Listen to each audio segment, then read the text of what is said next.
2023-жылдын 22-сентябрь күнү Бишкек шаарынын клиникалык ооруканасына Жаңы Жер айылынын тургундары 1954-жылы туулган АА жана 1986-жылы туулган ГМ аттуу жарандар октон жаракат алып жеткирилген.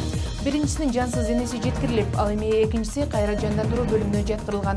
Бул окуя боюнча Соклук райондук ички иштер бөлүмүндө Кыргыз Республикасынын кылмыш жаза кодексинин 122-беренеси адам өлтүрүү менен кылмыш иши козголгон. Тергөө учурунда жүргүзүлгөн ыкчам тергөө иш-чаралары натыйжасында ок атуучу курал колдонуу жагдайда алып келген окуялар аныкталды. Соклук райондук ички иштер бөлүмүнө 30дан ашуун адам жеткирилип, окуянын чоо жайы боюнча сурак беришти. Тергөөнүн жүрүшүндө өздөрүнүн мыйзамсыз кыймыл-аракеттери менен жаңжалдын күчөшүнө жана ок атуучу курал колдонуу аракеттерине алып келген жарандар аныкталып, ыкчам тергөө иш-чаранын жыйынтыгы менен Жаңы Жер айылынын тургуну 1954-жылы туулган ДМ, 1988-жылы туулган ММ жана 1997-жылы туулган ММ Кыргыз Республикасынын жазык процессуалдык кодексинин 96-беренесине ылайык шектүү катары кармалып убактылуу кармоо жайына камалды. Ошондой эле окуя болгондон кийин изин жашырып кеткен ошол эле айылдын тургундары 1982-жылы туулган Абдуллаев Курбангажы Кадиевичтин жана 1979-жылы туулган Даудов Магомед Эмин Мусаевичтин жүргөн жерин аныктоо боюнча